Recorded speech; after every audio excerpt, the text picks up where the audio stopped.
And stargazers from around the world have descended on a small Australian town to witness a rare solar eclipse. So this is the sky above Exmouth in Western Australia, and it was the best vantage point to see the spectacle unfold, with partial eclipses visible across other parts of the country. Phil Mercer has this report. In Exmouth, day turned into night in one of nature's most spectacular shows. This was Australia's first total solar eclipse in years.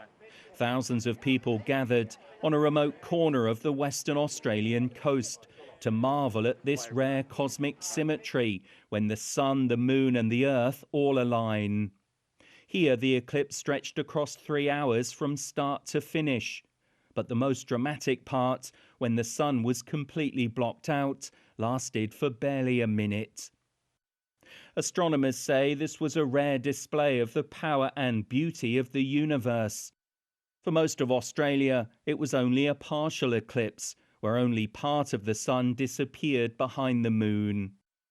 First landfall occurred over the northwestern tip of Australia, along the Ningaloo coast, and onto parts of East Timor and Indonesia. Scientists have used the eclipse to study the sun's atmosphere and learn more about distant galaxies.